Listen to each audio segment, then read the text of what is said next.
ರೇಣುಕಾಸ್ವಾಮಿ ಮೇಲೆ ದರ್ಶನ್ ಗ್ಯಾಂಗ್ ಅವತ್ತು ನಡೆಸಿದಂತ ಕ್ರೌರ್ಯವನ್ನ post mortem report ಬಿಚ್ಚಿಟ್ಟಿದೆ. ಸಣಕಲು ದೇಹದ ಮೇಲೆ 39 ಮಾರಣಾಂತಿಕ ಗಾಯಗಳಾಗಿ ಈ ವರದಿಯನ್ನ ನೋಡಿದ್ರೆ ಡಿ ಗ್ಯಾಂಗ್ ಮೆರೆದಿರುವಂತಹ ಕ್ರೌರ್ಯ ಕಣ್ಮುಂದೆ ಬಂದು ಹೋಗುತ್ತೆ. ನೈಲಾನ್ ದಾರ, ಮರದ ಕೊಂಬೆ, ಚಪ್ಪಲಿ, ಶೂಗಳಲ್ಲಿ ಹಲ್ಲೆ. ಸಾಯೋ 2 ಗಂಟೆಗೆ ಮುನ್ನ ರೇಣುಕಾಸ್ವಾಮಿಗೆ ಕೊನೆ ಊಟ. ರೇಣುಕಾಸ್ವಾಮಿಯನ್ನ ನಾನು ಹೊಡೆದಿದ್ದಕ್ಕೆ ಸತ್ತಿಲ್ಲ ಅಂತ ಡಿ ಗ್ಯಾಂಗ್ನ ಎಲ್ಲರೂ ಪೊಲೀಸರ ಮುಂದೆ ಹೇಳಿಕೊಂಡಿದ್ದಾರೆ. ಒಬ್ಬರ ಮೇಲೊಬ್ಬರು ದೂಷಿಸ್ತಾ ಇದ್ದಾರೆ. ಆದರೆ ಪೋಸ್ಟ್ ಮಾರ್ಟಂ ರಿಪೋರ್ಟ್ ಯಾರ್ಯಾರು ಎಲ್ಲೆಲ್ಲಿಗೆ ಹೊದ್ದಿದ್ದೀವಿ ಅಂತ ಹೇಳಿದ್ರೋ ಅದರ ಕಂಪ್ಲೀಟ್ ರಿಪೋರ್ಟ್ ಚಾರ್ಜ್ ಶೀಟ್ ನಲ್ಲಿ ಪೊಲೀಸರು ಫೈಲ್ ಮಾಡಿದ್ದಾರೆ. ಹಾಗಾದ್ರೆ ರೇಣುಕಾಸ್ವಾಮಿಯ ಮೈ ಮೇಲೆ ಆಗಿದ್ದ 39 ಗಾಯದ ಗುರುತುಗಳು ಎಲ್ಲೆಲ್ಲಾಗಿವೆ, ಆ ಗಾಯ ಹೇಗಿದೆ ಅನ್ನೋದನ್ನ ನಾವು ನಿಮಗೆ ಎಕ್ಸ್ಪ್ಲೈನ್ ಮಾಡ್ತೀವಿ ನೋಡಿ. ಮೃತನ ತಲೆ ಮೂಳೆ ಮುರಿದು 2.5 by 1 ಸೆಂಟಿಮೀಟರ್ ಗಾತ್ರ ಆಳವಾಗಿ ಚುಚ್ಚಿ ಮೆದುಳಿನ ಭಾಗದಲ್ಲಿ ಸೀಳಿ ಹೋಗಿದ್ದು.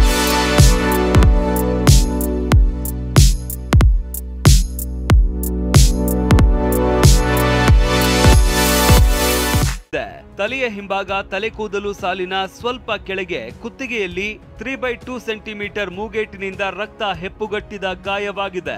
ಕುತ್ತಿಗೆ ಭಾಗದಿಂದ ಕೆಳಭಾಗದಲ್ಲಿ ಅಂದ್ರೆ ತಲೆ ಕೂದಲು ಸಾಲಿನಿಂದ 10 ಸೆಂಟಿಮೀಟರ್ ಕೆಳಗೆ 5/2 ಸೆಂಟಿಮೀಟರ್ ಗಾತ್ರದ ಮೂಗೇಟಿನಿಂದ ರಕ್ತ ಹೆಪ್ಪುಗಟ್ಟಿದ ಗಾಯವಾಗಿದೆ. ಕಿವಿಯ 4 ಸೆಂಟಿಮೀಟರ್ ಕೆಳಗಡೆ ಬಲ ದವಡೆಯ ಬಳಿ 2/2 ಸೆಂಟಿಮೀಟರ್ ಗಾತ್ರದ ಮೂಗೇಟಿನಿಂದ ರಕ್ತ ಹೆಪ್ಪುಗಟ್ಟಿದ ಗಾಯವಾಗಿದೆ. ಎಡಗಣ್ಣಿನ ರೆಪ್ಪಿಯ ಕೆಳಗೆ ಕೆನ್ನೆಯಲ್ಲಿ 4/5 ಸೆಂಟಿಮೀಟರ್ ಗಾತ್ರದ ಮೂಗೇಟಿನಿಂದ ರಕ್ತ ಹೆಪ್ಪುಗಟ್ಟಿದ ಮೂಳೆಗೆ ಗಾಯವಾಗಿರುವ ಗುರುತು ಪತ್ತೆಯಾಗಿದೆ. ಬಲಗೆನ್ನೆಯ ಮೇಲೆ 4/0.5 ಸೆಂಟಿಮೀಟರ್ ಗಾತ್ರದ ತರಚಿದ ಗಾಯದ ಗುರುತು ಪತ್ತೆಯಾಗಿದೆ. ಬಲಭುಜದ ಮೇಲ್ಭಾಗದಲ್ಲಿ 1/1 ಸೆಂಟಿಮೀಟರ್ ಗಾತ್ರದ ಮೂಗೇಟಿನಿಂದ ರಕ್ತ ಹೆಪ್ಪುಗಟ್ಟಿದ ಗಾಯವಾಗಿದೆ. ಬಲಗಡೆ ಎದೆಯ ಮೇಲ್ಭಾಗದಲ್ಲಿ 2.5 by 2.5 ಸೆಂಟಿಮೀಟರ್ ಅಳತೆಯಲ್ಲಿ ಒಂದೆಡೆ ಮತ್ತು 5/4 ಸೆಂಟಿಮೀಟರ್ ಅಳತೆಯ ಮೂಗೇಟಿನಿಂದ ರಕ್ತ ಹೆಪ್ಪುಗಟ್ಟಿದ 2 ಗಾಯ ಪತ್ತೆಯಾಗಿದೆ. ಕುತ್ತಿಗೆಯ ಬಳಿ ಮತ್ತು ಬಲಭುಜದ ಮೇಲ್ಭಾಗದಲ್ಲಿ 7.5 by 1.5 ಸೆಂಟಿಮೀಟರ್ ಮತ್ತು 5/1.5 ಸೆಂಟಿಮೀಟರ್ ಅಳತೆಯ ಮರದ ಕೊಂಬೆಯಿಂದ ಹೊಡೆದಿರುವ ಬರೆಯ ಗುರುತು ಪತ್ತೆಯಾಗಿದೆ.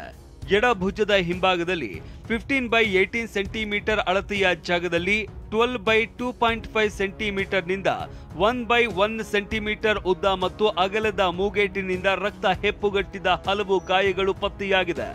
ಎಡತೋಳಿನ ತುಂಬ ಮೂಗೇಟಿನ ಗಾಯದ ಗುರುತುಗಳಿವೆ. ಭುಜದ ಭಾಗದಿಂದ ಹಿಡಿದು ಹೆಬ್ಬೆರಳಿನವರೆಗೆ 66.12 ಸೆಂಟಿಮೀಟರ್ ಉದ್ದದ ಜಾಗದಲ್ಲಿ ಗಾಯದ ಗುರುತುಗಳಿದೆ. ಭುಜದ ಭಾಗದಿಂದ ಹಿಡಿದು ಹೆಬ್ಬೆರಳಿನವರೆಗೆ 66 by 12 ಸೆಂಟಿಮೀಟರ್ ಉದ್ದಗಲದ ಜಾಗದಲ್ಲಿ ಗಾಯದ ಗುರುತುಗಳಿವೆ. ಬಲಗೈನ ಮಧ್ಯಭಾಗದಲ್ಲಿ 2/1 ಸೆಂಟಿಮೀಟರ್ ನಷ್ಟು ಕಪ್ಪಗಿನ ಸುಟ್ಟ ಗಾಯವಾಗಿದ್ದು ಗಾಯದ ಸುತ್ತಲೂ ಕೆಂಪು ಬಣ್ಣಕ್ಕೆ ತಿರುಗಿದೆ. ಎಡಗೈನಲ್ಲಿ ಭುಜದಿಂದ 14 ಸೆಂಟಿಮೀಟರ್ ಕೆಳಭಾಗದಲ್ಲಿ 3/1 ಸೆಂಟಿಮೀಟರ್ ಗಾತ್ರದ ಕಪ್ಪು ಬಣ್ಣದ ಸುಟ್ಟ ಗಾಯವಾಗಿದ್ದು ಗಾಯದ ಸುತ್ತಲೂ ಕೆಂಪು ಬಣ್ಣಕ್ಕೆ ತಿರುಗಿದೆ. ಎಡತೋಳಿನ ಮತ್ತೊಂದು ಕಡೆನೂ 5/3 ಸೆಂಟಿಮೀಟರ್ ಗಾತ್ರದ ಕಪ್ಪು ಬಣ್ಣದ ಸುಟ್ಟ ಗಾಯವಾಗಿದ್ದು ಸುತ್ತಲೂ ಕೆಂಪು ಬಣ್ಣಕ್ಕೆ ತಿರುಗಿದೆ. ಬಲತೋಳಿನ ಮಧ್ಯಭಾಗದಲ್ಲಿ ವಿ ಆಕಾರದ 3/1 ಸೆಂಟಿಮೀಟರ್ ಗಾತ್ರದ ಸುಟ್ಟ ಗಾಯವಾಗಿದೆ. ಗಾಯದ ಸುತ್ತ ಕೆಂಪು ಬಣ್ಣಕ್ಕೆ ತಿರುಗಿದೆ. ಎದೆ ಭಾಗದಲ್ಲಿ 15 by 10 ಸೆಂಟಿಮೀಟರ್ ಗಾತ್ರದ ಅಲ್ಪ ರಕ್ತ ಹೆಪ್ಪುಗಟ್ಟಿದ ಗಾಯದ ಗುರುತು ಪತ್ತೆಯಾಗಿದೆ. ಎಡಭಾಗದ ಎದೆಯ ಸುತ್ತಲೂ ತಿರುಗಿದ ಎಲ್ ಆಕೃತಿಯಲ್ಲಿ 8/1 ಸೆಂಟಿಮೀಟರ್ ಗಾತ್ರದ ಕಪ್ಪು ಬಣ್ಣದ ಸುಟ್ಟ ಗಾಯದ ಗುರುತು ಇದೆ. ಸುತ್ತಲೂ ಕಪ್ಪು ಬಣ್ಣಕ್ಕೆ ತಿರುಗಿದೆ. ಇದರ ಕೆಳಗೆ 2 ಸೆಂಟಿಮೀಟರ್ ಕೆಳಭಾಗದಲ್ಲಿ 4/1 ಸೆಂಟಿಮೀಟರ್ ಗಾತ್ರದ ಸುಟ್ಟ ಗಾಯ ಇದೆ. ಬಲಭಾಗದ ಎದೆಯ 5 ಸೆಂಟಿಮೀಟರ್ ಮೇಲೆ 3/1 ಸೆಂಟಿಮೀಟರ್ ಗಾತ್ರದ ಕಪ್ಪು ಬಣ್ಣದ ಸುಟ್ಟ ಗಾಯದ ಗುರುತಿದೆ. ಗಾಯದ ಸುತ್ತಲೂ ಕೆಂಪು ಬಣ್ಣಕ್ಕೆ ತಿರುಗಿದೆ. ಬಲಭಾಗದ ಕಾಲರ್ ಬೋನ್ ಅಂದ್ರೆ ಕುತ್ತಿಗೆ ಕೆಳಗಿನ ಅಡ್ಡ ಎಲುಬು ತುದಿಯಲ್ಲಿ 1.5 by 1 ಸೆಂಟಿಮೀಟರ್ ಗಾತ್ರದ ಓವಲ್ ಆಕೃತಿಯ ಕಪ್ಪು ಬಣ್ಣದ ಸುಟ್ಟ ಗಾಯ ಇದೆ. ಸುತ್ತಲೂ ಚರ್ಮ ಕೆಂಪು ಬಣ್ಣಕ್ಕೆ ತಿರುಗಿದೆ. ಎದೆಯ ಮುಂಭಾಗ ಮತ್ತು ಹಿಂಭಾಗ 1/1 ಸೆಂಟಿಮೀಟರ್ ನಿಂದ ಹಿಡಿದು 26 by 5 ಸೆಂಟಿಮೀಟರ್ ಗಾತ್ರದಲ್ಲಿ ಮರದ ಕಟ್ಟಿಗೆಯಿಂದ ಹೊಡೆದ ಹಲವು ಗಾಯದ ಗುರುತುಗಳಿವೆ. ಕೆಲವೆಡೆ ಚರ್ಮವು ಕಿತ್ತು ಬಂದಿದೆ. ಕಂಕುಳ ಬಳಿ, ಪಕ್ಕೆಲುಬಿನ ಬಳಿ 5/3 ಸೆಂಟಿಮೀಟರ್ ಗಾತ್ರದ ರಕ್ತ ಹೆಪ್ಪುಗಟ್ಟಿದ ಗಾಯದ ಗುರುತು ಇದೆ. ಹೊಟ್ಟೆಯ ಬಲಭಾಗದಲ್ಲಿ 8/4 ಸೆಂಟಿಮೀಟರ್ ಮತ್ತು 6x3 ಸೆಂಟಿಮೀಟರ್ ಗಾತ್ರದ ಸಮಾನಾಂತರವಾಗಿರುವ 2 ತರಚಿದ ಗಾಯಗಳು ಪತ್ತೆಯಾಗಿವೆ. ಹೊಟ್ಟೆಯ ಎಡಭಾಗದಲ್ಲಿ 4x5 ಸೆಂಟಿಮೀಟರ್ ಗಾತ್ರದ ರಕ್ತ ಹೆಪ್ಪುಗಟ್ಟಿದ ಗಾಯದ ಗುರುತು ಪತ್ತೆಯಾಗಿದೆ. ಬಲತೋಳಿನ ಮೊಣಕೈ ಸಂಧಿಯಲ್ಲಿ 8x3 ಸೆಂಟಿಮೀಟರ್ ಗಾತ್ರದ ರಕ್ತ ಹೆಪ್ಪುಗಟ್ಟಿದ ಗಾಯದ ಗುರುತು ಪತ್ತೆಯಾಗಿದೆ. ಬಲತೋಳಿನ ಮೊಣಕೈ ಮತ್ತು ಅಂಗೈ ಮಧ್ಯೆ 3x3 ಸೆಂಟಿಮೀಟರ್ ಗಾತ್ರದ ರಕ್ತ ಹೆಪ್ಪುಗಟ್ಟಿದ ಗಾಯವಾಗಿದೆ. ಎಡತೋಳಿನ ಮೊಣಕೈ ಮೇಲ್ಭಾಗ ಮತ್ತು ಕೆಳಭಾಗದಲ್ಲಿ ಕ್ರಮವಾಗಿ 9x2 ಸೆಂಟಿಮೀಟರ್ ಮತ್ತು 12x2 ಸೆಂಟಿಮೀಟರ್ ಗಾತ್ರದ ರಕ್ತ ಹೆಪ್ಪುಗಟ್ಟಿದ ಗಾಯಗಳಾಗಿವೆ. ಎಡಮುಂದೋಳಿನ ಕೆಳಭಾಗದಲ್ಲಿ 5x6 ಸೆಂಟಿಮೀಟರ್ ಗಾತ್ರದ ರಕ್ತ ಹೆಪ್ಪುಗಟ್ಟಿದ ಗಾಯವಾಗಿದೆ.